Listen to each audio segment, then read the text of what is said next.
जब मेरी बुआ लंदन से लौटी तो उनके लहजे में एक अजीब सी मिठास थी। वो हमेशा सख्त लहजे में बात करती थी, मगर उस दिन जब वो पापा के सामने बैठी तो उनकी आवाज में एक नरमी थी जो मैंने पहले कभी महसूस नहीं की थी। पापा रोज की तरह मजदूरी करके घर लौटे थे। वह मिट्टी में सने कपड़े पहने हुए थे और उनकी थकान आंखों से ही झलक रही थी। जैसे ही उन्होंने बुआ को देखा तो हाथ झाड़कर साफ कर लिए और फिर जमीन पर बैठ गए। बुआ ने अपना गला खारा और बोली, भैया देखो, मेरी जिंदगी का कोई भरोसा नहीं है, ना जाने कल हो या ना हो। मेरी एक ख्वाहिश है जो अब तक मेरे दिल में दबी रही है। मैं चाहती हूँ कि मेरी बहू कोई और नहीं तुम्हारी बेटी बने। पापा की आंखों में ये सुनते ही चमक आ गई। मेरा दिल जोर जोर से धड़कने लगा। माँ ने चूल्हे से हाथ खींचकर बुआ को हैरत से देखा। बुआ ने आगे बढ़कर मेरे सिर पर हाथ रखा। ये बहुत ही प्यारी बच्ची है। अपने बेटे के लिए तो मैं बस ऐसी ही बहू चाहती हूँ। मैं चुप रही। अंदर एक अजीब सा शोर मच रहा था, लेकिन बाहर एक शब्द भी नहीं निकल सका। कुछ दिनों में बात आगे बढ़ गई। मेरी बुआ के बेटे जो लंदन में रहते थे, उनके वीजा और कागजात की बातें हुई। शादी की तारीख भी तय कर दी गई, लेकिन विदाई के बारे में बुआ ने साफ तौर पर कहा, विदाई तो उसी दिन होगी जब उसका पासपोर्ट और वीजा सब कुछ तैयार हो जाएगा। मैं अपनी बहू को फिर सीधा लंदन लेकर जाऊंगी और दुल्हन बनाकर ले जाऊंगी। सबको ये बात बहुत अच्छी लगी। हमारे जैसे गरीब लोग जो दिन भर की दिहाड़ी में अपना गुजारा करते हैं, उनके लिए ये सब कुछ एक सपने के जैसा था। माँ दिन रात प्रार्थना करने लगी। मोहल्ले की औरतें जलन से देखने लगी। सब कहने लगे, अरे किस्मतो देखो इस लड़की की, दुल्हन बनकर सीधा लंदन जाएगी। शादी के बाद सब कुछ बदल गया था, लेकिन एक अजीब एहसास हो रहा था। जब शादी की एक एक रस्म निभाई जा रही थी और मैं अपने पति के साथ फेरे ले रही थी, तो मेरे दिल में बहुत अजीब सी फीलिंग हो रही थी। दिल की धड़कन तेज थी, मगर मेरे चेहरे पर खामोशी थी। फिर कई दिन गुजर गए और बुआ ने कहा कि अब हम तुम्हें विदा करके ले जाएंगे। मैंने सिर्फ सिर हिलाया। पापा कुछ दिन बीमार हो गए, शायद इसलिए कि मैं पहली बार हमेशा के लिए उनसे अलग हो रही थी। वह भी इतनी दूर जा रही थी, मगर मेरी बुआ ने सब कुछ संभाल लिया था। वह दवा लाई, मेरे पास बैठी और मेरी छोटी बहन के लिए चॉकलेट भी लेकर आई। शादी का प्रोग्राम बहुत ही साधारण रखा गया था। मोहल्ले से बस कुछ ही औरतें आई थी। बुआ ने मुझे खुद ही तैयार किया था। सुर्ख लाल रंग का जोड़ा, हल्का सा मेकअप और एक छोटी सी सोने के गले की चैन जो मेरे गले में पहना दी गई। ये मेरी पहली कमाई थी, मैंने अपने लिए रखी थी। मगर अब ये तुम्हारे नसीब की निशानी है, बुआ ने कहा। विदाई की बजाय हमें बुआ के घर जाना हुआ। एक नई दुनिया में कदम रखने के जैसा था।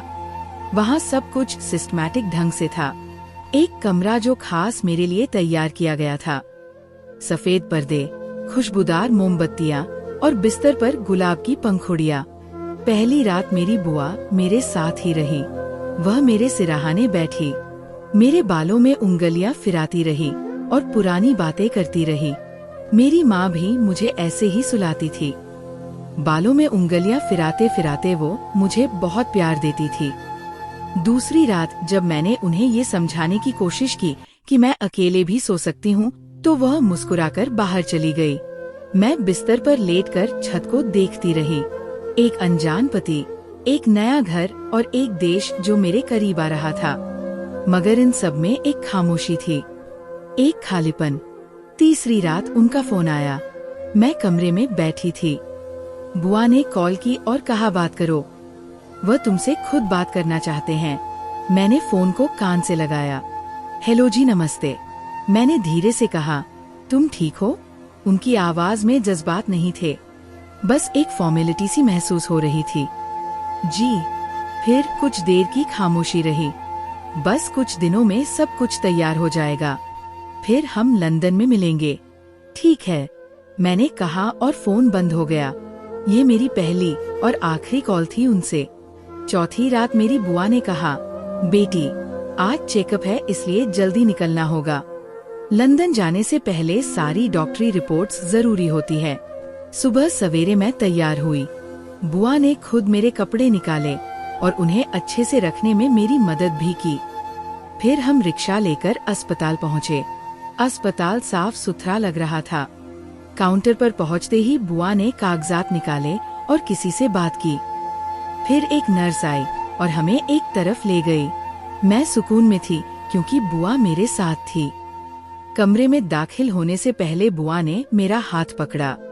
बस कुछ टेस्ट होंगे जो हमेशा ही होते आ रहे हैं, घबराना मत। कमरे के अंदर डॉक्टर पहले से मौजूद था। एक ठीक ठाक उम्र का आदमी, चश्मा लगाए, सफेद कोट पहने और चेहरे पर हल्की सी मुस्कान। बुआ ने डॉक्टर के कान के पास जाकर कुछ कहा जो मैं सुन नहीं सकी। डॉक्टर ने सिर हिलाया और फिर मेरी तरफ देखकर बोला, यहाँ बैठ जाइए। मैं सोफे पर बैठ गई। उसने मेरा ब्लड प्रेशर चेक किया और कुछ सवाल पूछे। फिर उसने कहा, एक इंजेक्शन लगाना है, खून के टेस्ट से पहले ये जरूरी है। मैंने अपना बाजू आगे कर दिया। फिर एक सुई चुभ और फिर जैसे दुनिया धुंधली होने लगी। कुछ सेकंड में ही सब कुछ धुंधला सा बन गया था। आँख खुली तो सिर के पीछे बहुत तेज दर्द उठ रहा था। मेरे आसपास सब कुछ हिल रहा था, जैसे जमीन नहीं पानी की छत हो। आंखों के सामने लकड़ी की दीवारें थी, छत पर लोहे की कॉल और एक बल्ब जो धीरे धीरे झूल रहा था। कमरे में नमी और बदबू का घुटन भरा एहसास था। मैंने उठने की कोशिश की, मगर शरीर जैसे किसी ने निचोड़ दिया हो। बाजू पर सुई का निशान बना हुआ था। हाथों में कमजोरी थी और सांस भी मुश्किल से आ रही थी। मेरे पैरों से जूते गायब थे और पहने हुए कपड़े भी बदले जा चुके थे, जो ढीले और कुछ अजीब से लग रहे थे, जैसे किसी अस्पताल या फिर कैदखाने की ड्रेस हो। कमरे में कोई भी खिड़की नहीं थी, सिर्फ एक छोटा सा रोशनदान था जहाँ से समंदर का नीलापन झलक रहा था। मैं रेंगते हुए उसके करीब पहुँची। नीचे पानी था, गहरा, खामोश और ना खत्म होने वाला। दूर दूर तक सिर्फ नीला रंग दिख रहा था और कुछ चिड़ियों की आवाजें सुनाई दे रही थी। मेरे दिल में सबसे पहला ख्याल ये आया कि मैं जमीन पर नहीं हूँ, मैं किसी बाहरी जहाज पर हूँ। दरवाजे पर लोहे की सलाखें थी, बाहर से ताला लगा था। कमरे के बाहर धीमी आवाज आ रही थी, कोई अजनबी भाषा में बात कर रहा था। कुछ बोलियां ऐसी थी जिन्हें मैं समझ नहीं सकी। कुछ हंसी की आवाजें थी, कुछ भारी कदमों की। फिर अचानक दरवाजा खुला। एक अजनबी औरत अंदर आई, ठीक ठाक उम्र की। उसका रंग सांवला था, चेहरा गोल सा। हाथ में एक थाली थी जिसमें 2 रोटियां, थोड़ा सा पनीर और एक बोतल में पानी था। उसने मुझसे नजरें नहीं मिलाई, बस चुपचाप मेरे सामने रख दिया और बोली, खाओ। आवाज में एक अजीब सी कठोरता थी। मैंने कहा, मैं कहाँ हूँ? मैं घबराकर पूछ बैठी, लेकिन उसने कोई जवाब नहीं दिया। मुझे यहाँ क्यों लाया गया? वो मुड़ी और जाते जाते सिर्फ इतना कहा, तुम्हारी भलाई इसी में है कि ज्यादा सवाल जवाब ना करो। फिर दरवाजा दोबारा बंद हो गया। उसके साथ ही बाहर से कुछ और लोगों की आवाजें आने लगी। मैं थाली को देर तक घूरती रही, मगर भूख का एहसास कहीं गायब हो चुका था। मुझे कुछ भी समझ में नहीं आ रहा था। ये कौन लोग हैं? मुझे कहाँ लेकर आ गए हैं? क्या मुझे बेच दिया गया है? अगले कुछ घंटे सन्नाटे में गुजरे। मैं दीवार से लगकर बैठी रही, मन में सिर्फ धुंधलापन था। दिन कब गुजर गया और रात कब आ गई, इसका अंदाजा ही नहीं हुआ। फिर कुछ देर बाद बाहर से शोर सुनाई दिया, कोई नई लड़की चीख रही थी। मैं दरवाजे के पास गई तो आवाजें साफ सुनाई देने लगी। जाने दो मुझे, मैंने कुछ भी नहीं किया, प्लीज। उसके बाद एक तेज आवाज आई, जैसे किसी को धक्का दिया गया हो। कुछ समय के बाद उसकी चीखें और चिल्लाहटें बंद हो गई। अगले दिन, ये शायद रात का वक्त था, मुझे अंदाजा नहीं था। 3 आदमी आए, दरवाजा खोला। उनमें से एक लंबा और सांवला था, दूसरे 2 के हाथ में कागज और फाइलें थी। उठो, चलो हमारे साथ। मैंने घबराकर पूछ बैठी, कहाँ ले जा रहे हो? बस चुपचाप साथ चलो, ज्यादा सवाल मत करना। उन्होंने मेरा बाजू पकड़कर खड़ा कर दिया। मेरी टांगे थरथरा रही थी, मगर उन्होंने मुझे सहारा देने के बजाय घसीटते हुए बाहर निकाला। लंबी और तंग राहदारी जंगलगी दीवारें, हर कुछ कदम पर सला आंखों से बंद दरवाजे। रास्ते में मुझे और लड़कियां नजर आई। सब जवान थी, सारी की सारी डरी सहमी हुई। कोई हाथ बांधे बैठी थी, कोई आंखें बंद किए लेटी हुई। मुझे एक बड़े कमरे में ले जाया गया। वहाँ कुछ टेबल थी, एक कंप्यूटर और वो आदमी जो मेरी फाइल देख रहा था। उम्र 21 साल, शादीशुदा। हाँ, उन्होंने एक दूसरे की तरफ देखा। फिर एक ने दूसरे से अंग्रेजी में कहा, मार्केट वैल्यू ठीक है। मैं कुछ ठीक से समझ नहीं पाई। सिर्फ वो शब्द मार्केट वैल्यू मेरे दिमाग में अटक गया। उन्होंने मुझे दोबारा कमरे में वापस छोड़ दिया। जाते जाते उनमें से एक ने दरवाजे पर मौजूद सलाखों पर जोर से हाथ मारकर कहा, आज रात पहरा बहुत सख्त होगा, तैयार रहना। तैयार भला किस चीज के लिए? मेरी आंखों से आंसू नहीं निकल रहे थे, जैसे शरीर ने हर एहसास को शून्य कर दिया हो। मैं बस बैठ गई, हाथों में चेहरा छुपाकर। फिर मुझे वह दिन याद आया जब मैं अपनी बुआ के साथ अस्पताल गई थी। तब शायद मेरी किस्मत नहीं बदली थी, बल्कि मेरी कीमत लगाई जा रही थी। फिर याद आया उनका कहना था, ये मेरी जिम्मेदारी है। ये उनकी जिम्मेदारी थी, मुझे बेच देना। मेरे सवाल का जवाब साधारण था, मगर उसका सच बहुत भारी था। हाँ, मुझे बेचा गया था। कमरे के बाहर कदमों की आहट सुनाई दी। अब तो ये रोज का हो चुका था। दिन में 2 या 3 बार कोई आता, पानी या रोटी फेंक कर चला जाता। मगर आज कदमों की रफ्तार कुछ अलग ही सुनाई दे रही थी, जैसे कोई बहुत जल्दबाजी में हो। दरवाजा खुला, 3 आदमी अंदर दाखिल हुए। उनमें से एक वही था जो पहले दिन मेरी फाइल देख रहा था। बाकी 2 के चेहरे नए थे। एक ने खामोशी से मेरी तरफ एक लिफाफा बढ़ाया, फिर तीनों बिना कुछ कहे वहाँ से वापस मुड़ गए। दरवाजा बंद हुआ, फिर वही अजीब सी आवाजें। मैंने लिफाफा हाथ में लिया, उंगलियों से खोला। अंदर एक चिट्ठी थी, नीली कलम से लिखी हुई। जैसे जैसे मैं पढ़ती गई, आंखें कागज पर जम गई, मगर जो शब्द लिखे थे वो दिल पर छुरियों की तरह उतरते चले गए। हेलो, मुझे पता है कि तुम ये पढ़कर सदमे में आ जाओगी, मगर अब मेरे पास तुमसे छुपाने को कुछ भी नहीं बचा है। तुम्हें अब सब कुछ सच जान लेना चाहिए। मेरी माँ यानी तुम्हारी बुआ लंदन में बहुत बीमार थी। उनके इलाज के लिए बहुत पैसे चाहिए थे, इतने कि मेरे बस के बाहर थे। मैंने आंखें बंद कर ली। दिल चाहा कि अब आगे पढ़ना बंद कर दूं, लेकिन हाथ रुक नहीं पाए। ये वो वक्त था जब हमें एक मौका दिया गया, एक ऐसा रास्ता जिससे हमें पैसे भी मिलते और तुम्हारा नाम भी छुपा रहता। माँ ने कहा, वह बहुत अच्छी है, शरीफ है, और सबसे बड़ी बात, उसके लिए पूछने वाला भी कोई नहीं है। मेरी उंगलियां कांपने लगी। मैं आगे शब्द पढ़ने ही जा रही थी, लेकिन जैसे हाथ इनकार कर रहे थे। मैंने तुम्हें बेच दिया। ये लिखना आसान नहीं है, लेकिन सच यही है। मैंने तलाक के कागजों पर दस्तखत कर दिए हैं और तुम्हें भेज दिया है। अब तुम आजाद हो। इस कैद में अब तुम्हें कोई नहीं पहचानेगा। तुम्हारी कीमत लगी और बहुत अच्छी लगी। ये जुमला आखिरी कतरा था। बस थैंक यू कहना था तुमने। मेरी माँ की जान बचा ली। तुम्हें शायद मुझसे नफरत हो रही होगी, मगर सच कहूँ, मुझे तुमसे कभी मोहब्बत नहीं हुई थी। तुम सिर्फ एक समाधान थी, एक सौदा। चिट्ठी मेरे हाथ से छूटकर जमीन पर गिर गई। मैं देर तक दीवार से टिककर बैठी रही। बाहर समंदर की आवाज आ रही थी, जैसे वह भी मेरे हाल पर मातम कर रहा हो। कमरे की हवा कुछ भारी हो गई थी। रोशनदान से आने वाली रोशनी भी अब धीमी पड़ चुकी थी। वह चिट्ठी जो मेरे हाथ में थी, अब एक रसीद लग रही थी, मेरी बर्बादी की कानूनी रसीद। रात गए किसी ने दरवाजे पर दस्तक दी। मैंने कोई जवाब नहीं दिया। फिर दरवाजा खुला। एक लड़की अंदर दाखिल हुई। वह शक्ल से बंगाली लगती थी। बाल उलझे हुए, कपड़े भी अजीब से। तुमको भी चिट्ठी दी गई?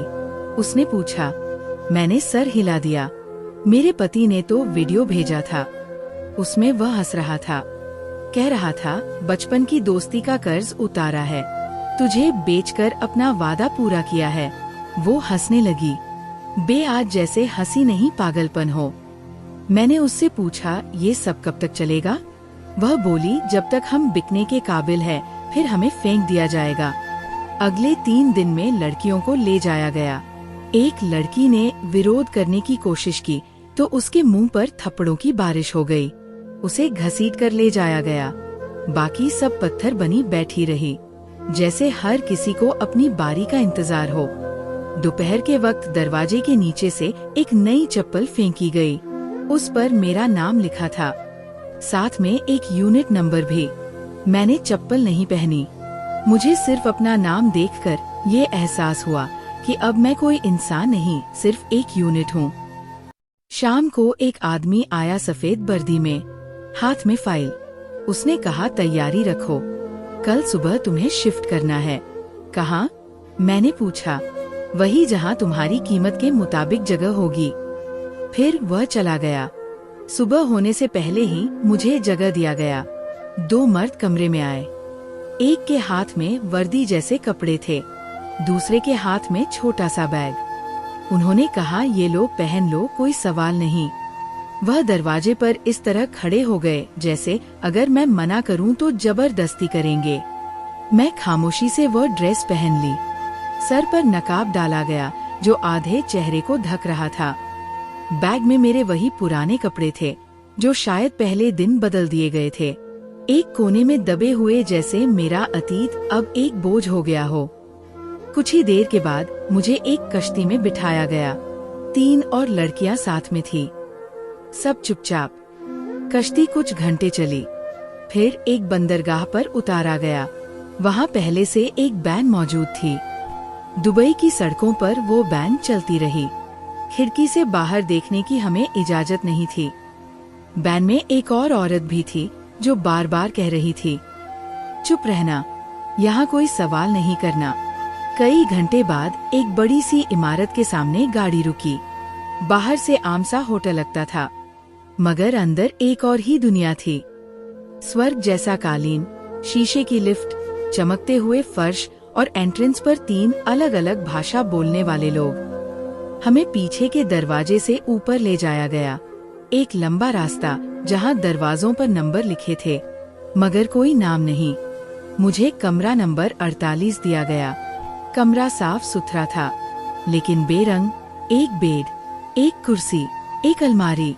दीवार पर एक कैमरा लगा हुआ था, बिल्कुल कोने में। ये क्या है? मैंने दरवाजा बंद करने वाले से पूछा। सिक्योरिटी, यहाँ हर चीज की मॉनिटरिंग होती है। फिर वो हंसकर बोला, जैसे तुम्हारे सुलूक की। फिर दरवाजा बंद किया और चटकनी लगा दी। शाम तक कोई नहीं आया। फिर अचानक इंटरकॉम बजा। एक आवाज आई, कमरा नंबर 408 तैयार रहो, विजिटर आ रहा है। मैं चौंक गई। विजिटर किस लिए? थोड़ी देर बाद दरवाजा खुला। एक अरब शख्स अंदर आया।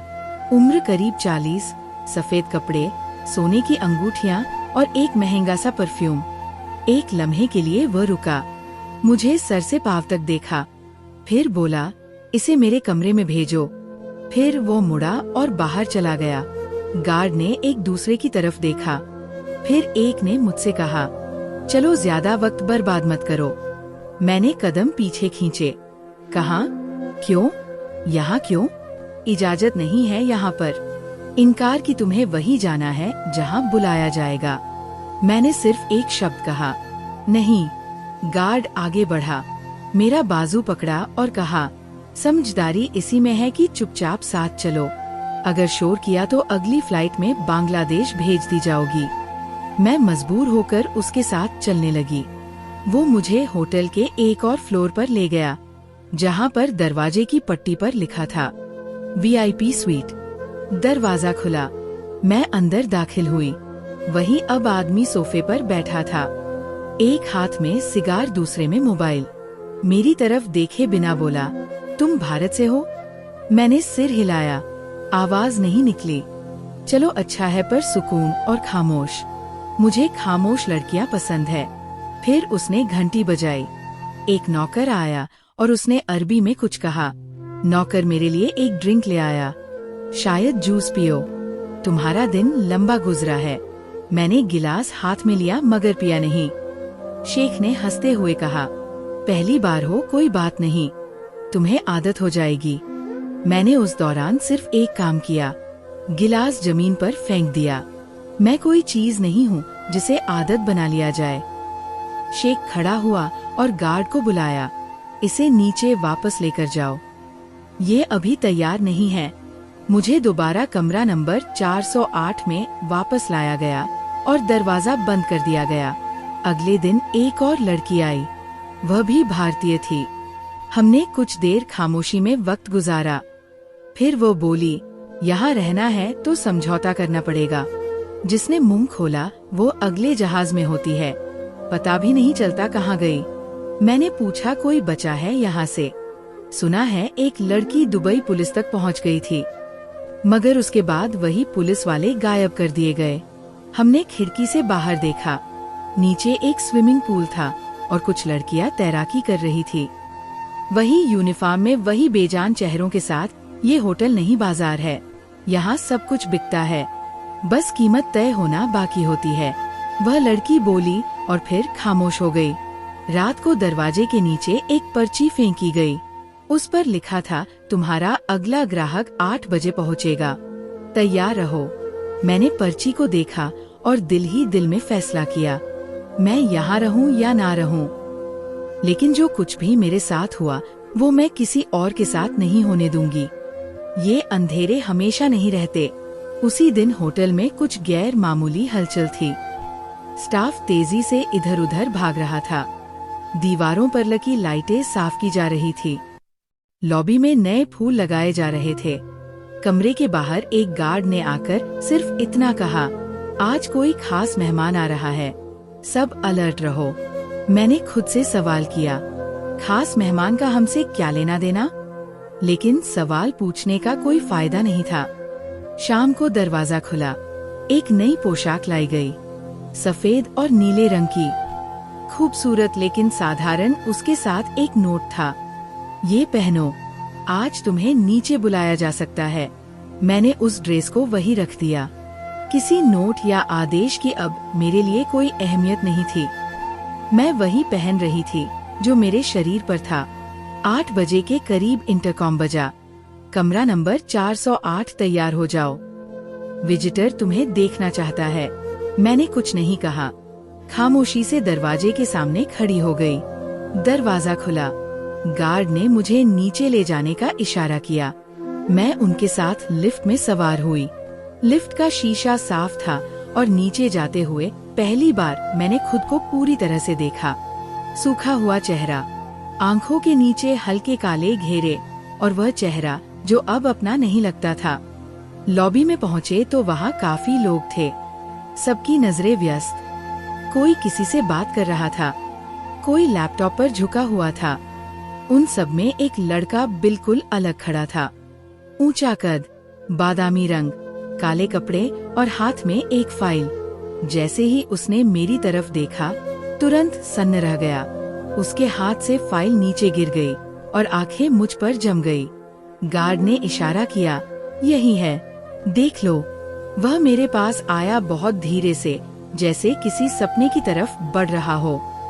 ये तुम हो? उसने धीरे से कहा, जैसे खुद से पूछ रहा हो। मैंने कुछ नहीं कहा, बस नजरें झुका ली। मेरा नाम रोहन है। वह बोला, मैं दुबई में एक टेक्सटाइल बिजनेस का मालिक हूँ। मैं यहाँ किसी और काम से आया था, मगर जैसे ही तुम्हें देखा वह रुक गया। फिर जेब से तस्वीर का एक फ्रेम निकाला और मेरे सामने रखा। ये देखो। तस्वीर में एक लड़की बच्चों के साथ खेल रही थी। कपड़े मिट्टी से सने हुए थे, हंसती हुई, बाल बिखरे हुए, और वह चेहरा वही मेरा चेहरा था। ये तस्वीर 2 साल पहले इंडिया के एक गांव में ली गई थी। वहाँ मैं बिजनेस के सिलसिले में गया था। तब मैंने ये तस्वीर ऐसे ही ले ली थी, लेकिन बाद में ये मेरी हर फाइल, हर लैपटॉप, हर एल्बम का हिस्सा बन गई। मैंने तस्वीर को ध्यान से देखा और जैसे याद आया वो दिन जब मैं बच्चों को खेलना सिखा रही थी। तब जिंदगी साधारण थी, भले ही मुश्किल थी मगर आजादी थी। मैंने कभी सोचा नहीं था कि वही चेहरा एक दिन यहाँ इस हालत में इस जगह पर देखूंगा। फिर उसने इधर उधर देखा और धीरे से आवाज में बोला, यहाँ सब ठीक नहीं है, मुझे मालूम है, मगर मुझे ये भी मालूम है कि अगर मैं कुछ ना करूं तो शायद तुम कल तक यहाँ ना रहो। मैंने पहली बार उसकी आंखों में देखा। वहाँ खौफ भी था, हमदर्दी भी और कुछ और। शायद वही एहसास जो बरसों पहले मेरे बाप की आंखों में होता था जब वो काम से आकर मुझे अपनी गोद में बिठाता था। तुम कुछ नहीं कर सकते, मैं धीरे से बोली। ये जगह सिर्फ शरीर मांगती है, आवाज नहीं सुनती। मैं कुछ ना कुछ जरूर करूँगा। उसने अटल लहजे में कहा, मुझे पता है यहाँ और भी लड़कियाँ हैं। मैं पुलिस से बात करूँगा, मीडिया में आवाज उठाऊंगा। तुम बस हिम्मत मत हारना। उसी पल एक गार्ड पास में आया। वक्त पूरा हो गया है, चलिए। रोहन ने तुरंत एक कार्ड मेरी तरफ बढ़ाया। इस पर मेरा नंबर है, जैसे ही मौका मिले फोन करना या कोई मैसेज भेजना। अगर कुछ ना कर सको तो किसी को ये दे देना, मैं समझ जाऊंगा। मैंने कार्ड ले लिया और बगैर कुछ कहे दोबारा लिफ्ट में चढ़ गई। ऊपर पहुंचकर जब दरवाजा बंद हुआ तो मैं कार्ड को देखती रही। Rohan Khanna, director, Raman textile, UAE. ये कोई सपना नहीं था। पहली बार ऐसा लगा कि शायद कोई बाहर वाकई मेरी हालत को समझ पाया है। उस रात सोने से पहले मैंने वह कार्ड अपने तकिए के नीचे रख दिया और बरसों बाद पहली बार दिल से एक सच्ची प्रार्थना निकली। अगले दिन वह दोबारा आया, मगर इस बार ना किसी विजिटर कार्ड के साथ, ना गार्ड के साथ। एक नौकर ने मेरे दरवाजे पर दस्तक दी। नीचे जाना है, मेहमान आए हैं। दिल में हल्की सी उम्मीद जगी। मैंने धीरे से कार्ड जेब में रखा और गार्ड के साथ नीचे चली गई। लॉबी में पहुंचकर देखा, वो वही खड़ा था, रोहन। इस बार उसकी आंखों में कल जैसा एहसास नहीं था, एक फैसला था। उसने कुछ नहीं कहा, बस मुझे देखा। मैं समझ गई, वो अब कुछ कर चुका है या करने वाला है। हमारी आंखें मिली ही थी कि होटल की पिछली तरफ अचानक एक शोर हुआ। लोग भागते हुए लॉबी से गुजरे। एक नौकर ने रिसेप्शन के फोन से कॉल करने की कोशिश की, मगर रोहन ने आगे बढ़कर फोन की तार खींच ली। पुलिस आ रही है, सब कुछ बंद करो, किसी ने अरबी में चिल्लाकर कहा। 2 लम्हों में होटल की फिजा ही बदल गई। दरवाजे बंद किए जाने लगे, गार्ड भागते नजर आए। मैं पीछे हट गई। रोहन ने तुरंत आकर मेरा हाथ पकड़ा। यही रहना, कोई भी आए तुम बिल्कुल चुप रहना। वह सीधा बाहर की तरफ भागा। कुछ लम्हे गुजरे थे कि बाहर से गाड़ियों के दरवाजे खुलने और बंद होने की आवाज आई। फिर एक जोरदार आवाज जैसे कुछ टूटा हो। मैं वहीं खड़ी रही। 2 पुलिस वाले अंदर आए। एक के पास कैमरा, दूसरे के पास वायरलेस। उन्होंने सबसे पहले रिसेप्शन के कंप्यूटरों को अपने कब्जे में लिया। 2 lady police officer hotel staff को रोक रही थी और एक एक कैमरा चेक किया जा रहा था। एक ऑफिसर ने मुझे देखा और आकर पूछा, तुम कहाँ की हो? इंडिया की। मैंने जवाब दिया, नाम पूनम। उन्होंने मेरी तरफ तस्वीर ली और एक लेडी ऑफिसर को आवाज दी, इसे ऊपर ले जाओ, बाकी लड़कियों को भी निकालो। जब हम ऊपर पहुँचे तो कमरा नंबर 405, 406, 409, 410 खोले जा चुके थे। हर कमरे से एक लड़की निकली, सबकी हालत कमजोर, आंखों में नींद और डर। कमरा नंबर 412 बंद था। दरवाजा खोला गया तो अंदर कोई नहीं था, सिर्फ एक बेड और एक खाली बोतल। एक अफसर ने सर हिलाया, ये जा चुकी है, शायद सुबह ही। कुछ देर में हम 7 लड़कियां नीचे मौजूद थी। पुलिस ने सबकी फाइलें निकलवाई और हमें अलग गाड़ी में बिठा दिया गया। मैंने रोहन को देखा, वो बाहर खड़ा था, मोबाइल पर किसी से बात कर रहा था। उसने मेरी तरफ देखा और होठों से बस इतना कहा, तुम सुरक्षित हो। जब गाड़ी पुलिस स्टेशन पहुंची तो वहां पहले से 2 औरतें मौजूद थी। हमें एक एक करके अंदर बुलाया गया। मेरे कमरे में एक टेबल, एक ऑफिसर और एक औरत बैठी थी। क्या तुम्हें यहाँ जबरदस्ती रखा गया था? ऑफिसर ने पूछा। जी, मुझे धोखे से यहाँ लाया गया था। क्या तुम्हें खरीदा गया था? मैंने सर झुकाकर कहा हाँ। उन्होंने मेरे बयान को लिखा, कुछ तस्वीरें दिखाई जिनमें कुछ आदमी वही थे जो कमरों में आते थे। मैंने पहचान की और दस्तखत किए। एक और लड़की आई, शायद नेपाली। वो बोली मेरी बहन भी साथ थी, मगर उसे पिछले हफ्ते कहीं ले गए। उसके बाद से उसकी कोई खबर नहीं है।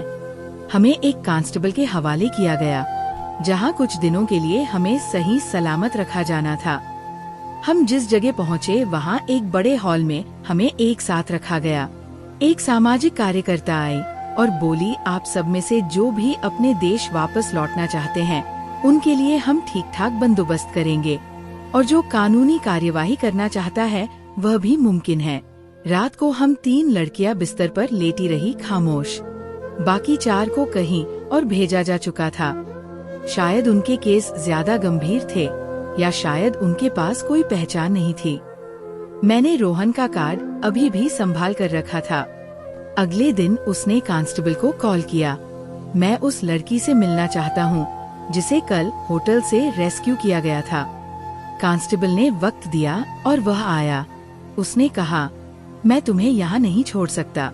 मेरे घर में जगह है। मेरी माँ चाहती है कि तुम कुछ दिन हमारे साथ रहो। मैंने इनकार नहीं किया। किसी के साथ चलना भी एक रिस्क था, लेकिन उसने जो भी किया था उस पर अब मुझे शक नहीं रहा। 3 दिन बाद मैं उसके साथ उसके घर गई, और जब पहली बार किसी दरवाजे पर कदम रखा तो किसी ने कहा, बेटी अंदर आओ, तुम हमारे लिए अमानत हो, बोझ नहीं। वो पहली शाम थी जिसमें अंधेरा नहीं था। जब मैं उसके साथ घर में दाखिल हुई तो पहली चीज जो महसूस हुई वो खामोशी थी। लेकिन ये खामोशी वैसी नहीं थी जो पिछले कमरों में होती थी। यहाँ दरवाजे पर एक छोटा सा मंदिर रखा देखा था। दीवार पर माँ बाप की पुरानी तस्वीरें और आंगन में लगे फूल जो हवा के साथ हिल रहे थे। उसने धीरे से कहा, माँ ये वही है। वो आ गई। एक 50 से 55 साल की औरत किचन से बाहर आई, हाथ में आटे की महक और आंखों में वो रोशनी जो मन की होती है। उन्होंने मेरे चेहरे पर नजरें टिकाई और कुछ देर खामोशी से देखती रही। फिर आगे बढ़कर मेरे सिर पर हाथ रखा, उंगलियां बालों में फेरी और बोली, बेटा अंदर आ जाओ। बाहर धूप में क्यों खड़ी हो? मैंने एक कदम अंदर रखा और उनका हाथ पकड़ा। हाथ में गर्मी थी और दिल में एक अजनबी सा डर, लेकिन उनकी उंगलियों ने जैसे वो डर खींचकर बाहर निकाल दिया हो। कमरा छोटा मगर साफ था। एक सिंगल बेड, एक लकड़ी की अलमारी और खिड़की जिससे सूरज की रोशनी अंदर आ रही थी। ये कमरा तुम्हारा है, जब तक चाहो यहाँ रह सकती हो। रोहन ने सामान एक तरफ रखते हुए कहा, तुम्हें यहाँ पूरी तरह से सुकून और आराम मिलेगा। मेरे पापा की यादें इस घर में हैं और हम चाहते हैं कि इस घर में अब सिर्फ अच्छाई हो। उसकी माँ मेरे पास बैठी, मेरे हाथ पकड़े और खामोशी से चेहरा देखती रही, जैसे कुछ जानने की कोशिश कर रही हो बिना पूछे। उनकी आंखों में वो सवाल नहीं थे जो बाकियों की नजरों में होते हैं। बस एक इच्छा थी कि मैं खुद को सुरक्षित महसूस करूं। बेटा तुम खाना खाओगी? मैं दाल चावल बना रही थी। उन्होंने पूछा। मैंने हाँ में सिर हिलाया। आवाज नहीं निकली। फिर वो किचन की तरफ चली गई। रोहन खड़ा रहा, फिर धीरे से बोला, कभी कभार इंसान को आवाज नहीं मलहम चाहिए होता है। मैं जानता हूँ तुम कुछ कहना नहीं चाहती, बस संभलना चाहती हो। ये काफी है अभी। मैं बेड पर बैठ गई और खिड़की के बाहर देखा। नीचे सड़क थी, आम सी बच्चे खेल रहे थे। एक औरत सब्जी वाले से भाव तोल रही थी। एक बिल्ली गली के नुक्कड़ पर बैठी थी। ये सब कुछ आम लग रहा था, लेकिन मेरे लिए बहुत अलग था। कुछ देर बाद उनकी माँ ने खाना ट्रे में रखकर अंदर भेजा। बेटा अपने हाथ से खाओ और पेट भर के खाओ, हम तुम्हें अपनी बेटी समझते हैं। मैंने निवाला मुंह में रखा, लेकिन आंखों से आंसू बहने लगे। ये पहली बार था जब मुझे बिना किसी कीमत के कुछ मिला था। मैंने खुद से कहा उनकी माँ मेरे पास आई, मेरा सिर अपनी गोद में रखा और बस इतना कहा, बेटा भगवान किसी को भी आजमाता है, लेकिन उसका रहम बड़ी चीज है। तुम यहाँ हो, ये उसी की निशानी है। अगले दिन रोहन ने कुछ फाइलें मेरे सामने रखी। ये तुम्हारे दस्तावेज हैं जो हमने पुलिस से लिए थे। तुम अब कानूनी तौर पर आजाद हो। अगर चाहो तो इंडिया वापसी का बंदोबस्त किया जा सकता है, या फिर यहाँ रहकर नए कागजात के साथ नई जिंदगी शुरू कर सकती हो। मैंने कुछ लम्हे सोचा, फिर कहा मैं वापस इंडिया जाना चाहती हूँ। वहाँ मेरे पापा है और शायद अभी भी मुझे अपनी बेटी समझते हैं। उसने सिर हिलाया, ठीक है, हम सब साथ जाएंगे। अगले कुछ दिन सुकून से गुजरे। मैं रोजाना रोहन की माँ के साथ किचन में वक्त बिताती, कभी उनकी बातें सुनती, कभी छोटे मोटे काम करती। मैं उनके साथ पूजा पाठ भी करती। वो मुझे आशीर्वाद देती। एक शाम रोहन ने आकर कहा, माँ चाहती है कि तुम अपने गांव फोन करो, बात करो अपने पापा से। मेरे हाथ कांपने लगे। इतने सालों बाद क्या वह मेरी आवाज पहचानेंगे? रोहन ने मोबाइल मेरे हाथ में दिया। मैंने नंबर मिलाया। दिल जोर से धड़क रहा था। 5 बार घंटी गई। फिर किसी ने फोन उठाया। पापा, मैं पूनम। फिर खामोशी। मैं बोल रही हूँ पूनम। कई लम्हे गुजरे। फिर आवाज आई, रोती हुई, टूटी हुई, मेरी बच्ची पूनम तू जिंदा है। मैंने कुछ नहीं कहा, बस सर हिला दिया। आवाज ना निकल सकी। तू जिंदा है, भगवान तेरा शुक्र है। मैंने तो उम्मीद ही छोड़ दी थी कि तू कभी वापस आएगी। मैंने फोन बंद नहीं किया, लेकिन कुछ देर दोनों तरफ खामोशी रही, ऐसी खामोशी जो शब्दों से ज्यादा बोलती है। उसी रात मैं छत पर गई, आसमान देखा और दिल ही दिल में एक वादा किया, अब मैं कभी खुद को बिखरने नहीं दूंगी। ये घर, ये लोग, बिना किसी कीमत के मोहब्बत करने वाले लोग मेरे नसीब का वो हिस्सा थे जिस पर अब तक पर्दा पड़ा था। जब इंडिया वापसी की तारीख तय हुई तो मेरे अंदर एक अजीब सी बेचैनी शुरू हो गई। सब कुछ ठीक लग रहा था, लेकिन दिल में एक खालीपन था जिसे कोई भर नहीं पा रहा था। दिन के वक्त मैं सबके बीच हंसती, काम में लगती, रोहन की माँ के साथ वक्त बिताती, लेकिन रात जैसे ही आती सब कुछ बदल जाता। नींद जाती लेकिन सुकून नहीं था। सोने की कोशिश करती तो वही कमरा, वही चेहरे, वही आवाजें मेरे दिमाग में गूंजने लगती। सपनों में कभी वो अरब शेख होता, कभी वह दरवाजा जिस पर मेरा नाम लिखा था। अक्सर ऐसा लगता जैसे किसी ने मेरे मुंह पर हाथ रखा और मैं बोल नहीं पा रही। एक रात अचानक मैं चीख कर उठी। सांस फूल रही थी, पसीने में भीगी हुई थी। कमरे में अंधेरा था, सिर्फ दरवाजे के नीचे से हल्की रोशनी आ रही थी। मैं बेड से उतरकर कमरे के कोने में गई, घुटने सीने से लगाकर खुद को दिलासा देने की कोशिश की, लेकिन आंखें बंद करते ही वही सब दोबारा लौट आता। दरवाजा खुला। रोहन हाथ में पानी का गिलास लेकर अंदर आया, मेरे पास आकर बैठा और गिलास मेरी तरफ बढ़ाया। पियो, आराम से सांस लो। मैंने खामोशी से गिलास पकड़ा, 2 घूंट पिए, हाथ कांप रहे थे। वह कुछ देर खामोश बैठा रहा, फिर धीरे से बोला, पूनम, तुम रात को जगती हो, हमें पता है। मैंने सिर झुका लिया। ये सब वक्त के साथ खत्म नहीं होता, लेकिन अगर तुम इसे दिल से ना निकालो तो सारी जिंदगी चलता रहता है। तुम्हारी जिंदगी अब तुम्हारे हाथ में है। तुम चाहो तो इसे रोने में निकाल दो, या फिर तुम चाहो तो इसे दोबारा जीने में लगा दो। मैंने पहली बार उसकी बातों पर ध्यान दिया। उसी रात फिर सपना आया, मगर मैं ठीक रही। उठकर खामोशी से पानी पिया और वापस लेट गई। दरवाजा नहीं खुला, शायद रोहन जा चुका था, मगर उसने मेरी खामोशी पर भरोसा किया। एक दिन उसने कहा, मैं चाहता हूँ कि तुम हमारे साथ गाँव चलो, तुम्हारे पापा से मिलेंगे। अब तुम्हारा इंतजार नहीं कर सकते। मैंने सवाल किया, अगर मैं उनसे मिली और वह मुझे दोबारा से अपना नहीं पाए तो भी तुम्हें अपना हक अदा कर दिया है, बाकी फिर उनकी मर्जी है। मैंने हामी भर ली। घर छोड़ने से पहले रोहन की माँ ने मुझे एक लाल दुपट्टा दिया जिस पर कढ़ाई हुई थी। ये मेरी शादी के वक्त का है, तुम्हें दे रही हूँ। जहाँ भी जाओ सर पर रखना। ये इज्जत की निशानी है। मैंने दुपट्टा पकड़ा। दिल में एक परत सी खुलती महसूस हुई। कुछ दिन के बाद हमें रवाना होना था। मैं रोज रात को सोती तो कोशिश करती कि अब मेरी चीख ना निकले। नींद में दबी आवाजों को मैं पी जाऊं। रोहन अभी भी अक्सर जागता था, लेकिन खामोशी से, जैसे वह जानता हो कि मैं खुद से जंग लड़ रही हूँ और उसे सिर्फ पास रहने की जरूरत है। समझने की नहीं रातें अभी भी गहरी थी, मगर सुबह की उम्मीद अब रोशनदान से झांकने लगी थी।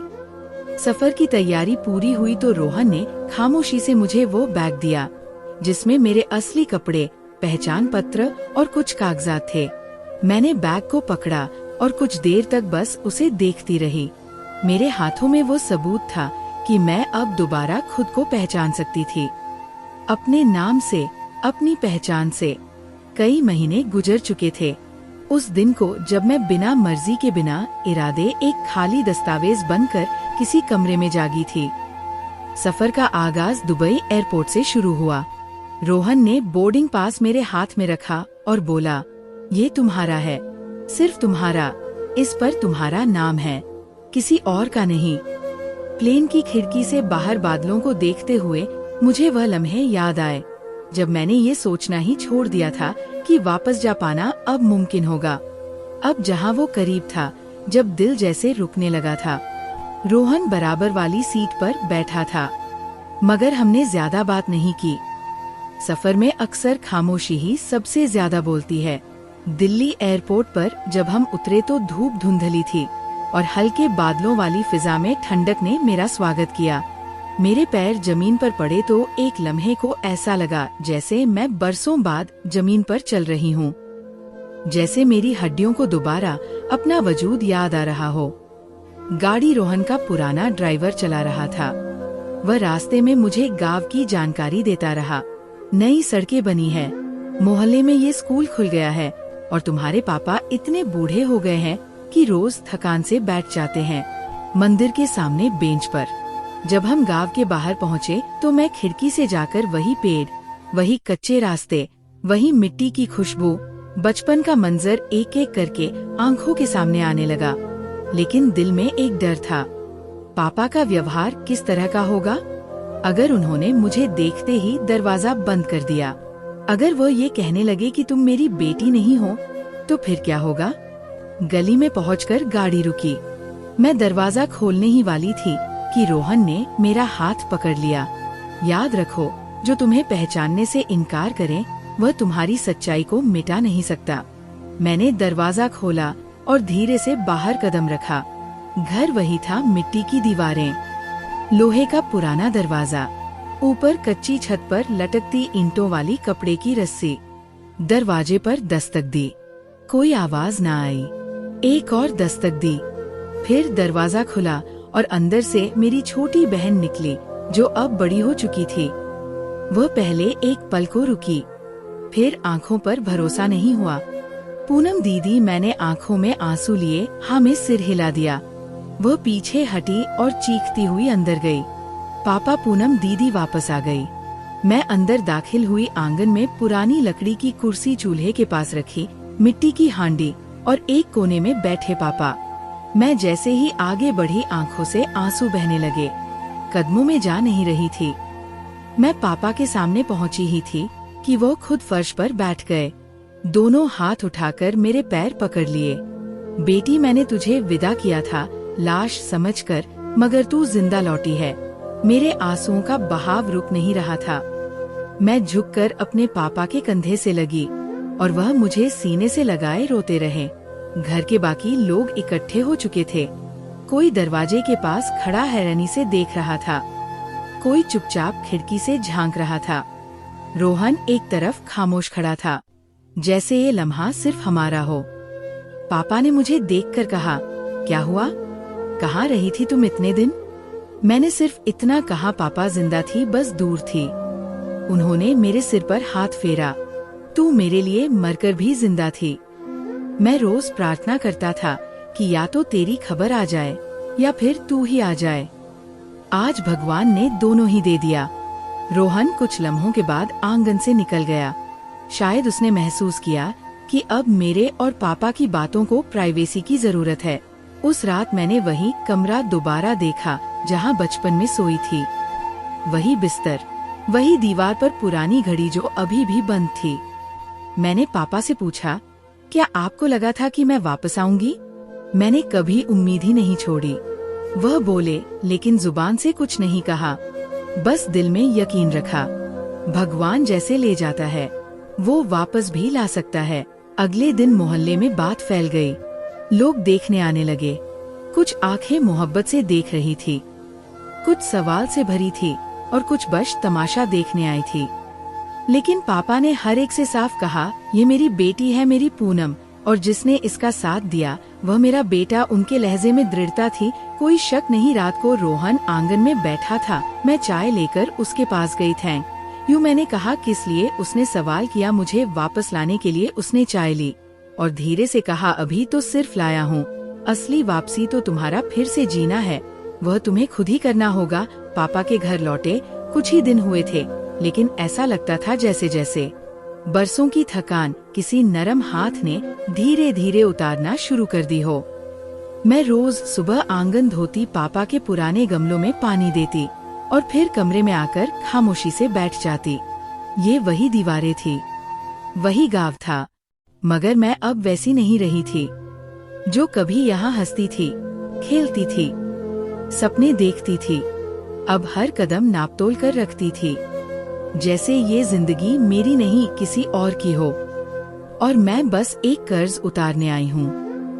लेकिन अब भी कुछ था जो अंदर ही अंदर खटकता था। शायद यह एहसास कि जिसने मेरे साथ इतना बड़ा गुनाह किया वो आज भी आजाद घूम रहा है। जिसने मुझे इंसान नहीं कोई सौदा समझा, मेरी कीमत लगा दी गई। यह सोचकर ही मेरे अंदर का कोई कोना हर दिन थोड़ा थोड़ा मर रहा था। अगली सुबह रोहन का फोन आया। उसने कहा, पूनम, मुझे पता है कि तुम बहुत कोशिश कर रही हो अपनी जिंदगी पहले जैसी बनाने की, लेकिन ये सब तुम्हारे लिए आसान नहीं होगा, क्योंकि कहीं ना कहीं एक गुस्सा तुम्हारे अंदर पल रहा है और अब वक्त आ गया है कि इस गुस्से को खत्म किया जाए और तुम्हारे मुजरिमों को सजा दिलवाई जाए। मैंने कहा, मैं कुछ समझी नहीं। उसने कहा, तुम्हारी शादी से जुड़े जो भी सबूत, तस्वीरें तुम्हारे पास हो, सब इकट्ठा कर लो। मैं कुछ ही देर में तुम्हारे पास आ रहा हूँ। ये सुनकर मुझे थोड़ा अंदाजा हो गया कि क्या होने वाला है और इसी के साथ मेरे अंदर एक नया जोश भरने लगा। कुछ देर बाद रोहन आया। मैंने अपने पास जो भी दस्तावेज, तस्वीरें और सबूत थे वह सब उसे दे दिए। फिर हम दोनों एसपी कार्यालय गए। वहाँ मैंने एक एक बात बताई, कैसे मेरी बुआ मुझे अस्पताल लेकर गई, कैसे वहाँ डॉक्टर ने इंजेक्शन लगाया और फिर मुझे कुछ याद नहीं रहा। मेरे बयान के आधार पर उसी दिन पुलिस ने उस डॉक्टर को गिरफ्तार कर लिया। पहले तो उसने अपना जुर्म कबूल नहीं किया, लेकिन पुलिस की सख्ती के आगे वह टूट गया। उसने स्वीकार किया कि अब तक ना जाने कितनी ही लड़कियों की जिंदगी वह इसी तरह बेहोशी का इंजेक्शन देकर बर्बाद कर चुका है। उसने जिन लोगों से संबंध रखे थे उनके नाम और पहचान भी दे दिए। कई ऐसे लोग थे जो भारत में रहकर इस रैकेट को चला रहे थे और कुछ विदेशों में बसे हुए थे। जब कई लोगों की गिरफ्तारी हुई और कई लड़कियों को बचा लिया गया तो मेरे अंदर एक सुकून और आत्मविश्वास जागा। धीरे धीरे ये खबर जंगल में आग की तरह फैल गई। बड़े बड़े न्यूज चैनल और रिपोर्टर इस पर रिपोर्टिंग करने लगे, क्योंकि इसकी शुरुआत मुझसे हुई थी। मेरे इंटरव्यू होने लगे कि कैसे मैंने ये खतरनाक लड़ाई लड़ी। रोहन ने मुझे चेताया, अब तुम किसी एक इंसान के खिलाफ नहीं बल्कि एक पूरे नेटवर्क के सामने खड़ी हो, जिनके ना जाने कितने चेहरे हैं, और अब जब तुम सामने आ चुकी हो वो लोग तुम्हें पहचानते हैं और तुम्हें नुकसान पहुंचाने की सोच सकते हैं। सावधान रहना होगा। ये सुनकर सच कहूँ तो डर नहीं लगा, बल्कि दिल में ठंडक सी उतर गई कि जो कुछ मैंने इतने समय तक सहा उसकी सजा दिलवाने का वक्त अब आ गया है। लेकिन मेरे असली मुजरिम अभी भी बाहर थे। रोहन ने पापा को सब कुछ बताया और उन्हें समझाया कि इस वक्त मेरा अपने घर में रहना खतरे से खाली नहीं है। उसकी बातों पर भरोसा करके पापा ने मुझे उसके साथ एक सुरक्षित जगह पर भेजने की इजाजत दे दी। अब उन्हें रोहन पर भरोसा होने लगा था और फिर एक वो शाम आई जिसका मुझे ना जाने कब से इंतजार था। रोहन मुझे पुलिस स्टेशन लेकर गया। वहाँ मेरे सामने 2 लोग खड़े थे। मेरी बुआ और उनका बेटा बेस सलाखों के पीछे थे। पुलिस ने बताया कि वे लोग स्विट्जरलैंड में आराम की जिंदगी जी रहे थे। हालांकि उन्होंने मेरे अलावा किसी और लड़की के साथ ऐसा नहीं किया था, क्योंकि वे पेशेवर मुजरिम नहीं थे। उन्होंने मजबूरी में ये सब किया। इलाज के लिए पैसों की जरूरत थी, मगर मजबूरी भी किसी और की जिंदगी बर्बाद करने का लाइसेंस नहीं होती, और इसीलिए अब वे अपने गुनाह की सजा भुगतने के लिए तैयार थे। अगले दिन ही कोर्ट में पेशी हुई। एक एक करके वे सारे मुजरिम कोर्ट में पेश किए जाने लगे जो इस गुनाह में शामिल थे। मेरी गवाही के बाद और भी लड़कियों ने हिम्मत की। वे सामने आई और उन्होंने ये इच्छा जाहिर की कि वे भी अब ऐसे लोगों को सख्त से सख्त सजा दिलवाना चाहती है। धीरे धीरे इंसाफ की इस लड़ाई में मैं अकेली नहीं रही। हम सबकी गवाही के आधार पर उन लोगों को कड़ी सजा सुनाई गई और उन्हें जेल भेज दिया गया। मेरी बुआ रो रो कर अपने गुनाहों की माफी मांग रही थी और दुआएं दे रही थी कि उन्होंने ये सब मजबूरी में किया, लेकिन मैंने उन्हें एक बार भी पलटकर नहीं देखा, क्योंकि गुनाह तो गुनाह होता है, उसके पीछे वजह चाहे जो भी हो। इस वाक्य के बाद मुझे बहुत सारी संस्थाओं, वेलफेयर सोसाइटीज जो महिलाओं और बच्चों के लिए काम करती थी, वहाँ बुलाया जाने लगा। वहाँ लोग मुझसे सवाल करते, तुम कैसे बची और तुमने इस लड़ाई को कैसे लड़ा? मैं कहती मैं बची नहीं थी, मुझे बचाया गया था, मगर अब मैं दूसरों को बचाने के लिए खड़ी हूँ। जब मैं अपनी कहानी सुनाती तो वहाँ कई ऐसी लड़कियाँ होती जो अपनी कहानियों को दिल में दबाकर बैठी थी। उन्होंने बताया कि मेरी भी अगली बारी होने वाली थी। मैं किसी तरह से बची। उनकी आंखों में आंसू देखकर मैं उनके हाथ पकड़ती और कहती, जो हुआ उसकी सजा अब ऐसे लोगों को मिलेगी और अब हमारे जीने की बारी है। मैं हर उस लड़की के लिए आज वो आवाज हूँ जो चुप रही, बिक गई या मार दी गई। अब मेरी कीमत कोई नहीं लगा सकता, क्योंकि अब मैं खुद अपनी कीमत जानती हूँ। और अब मेरी आवाज सिर्फ मेरे लिए नहीं, उन सब के लिए है जो सुनना चाहते हैं, या उनके लिए भी जो सुनने से इनकार करते हैं।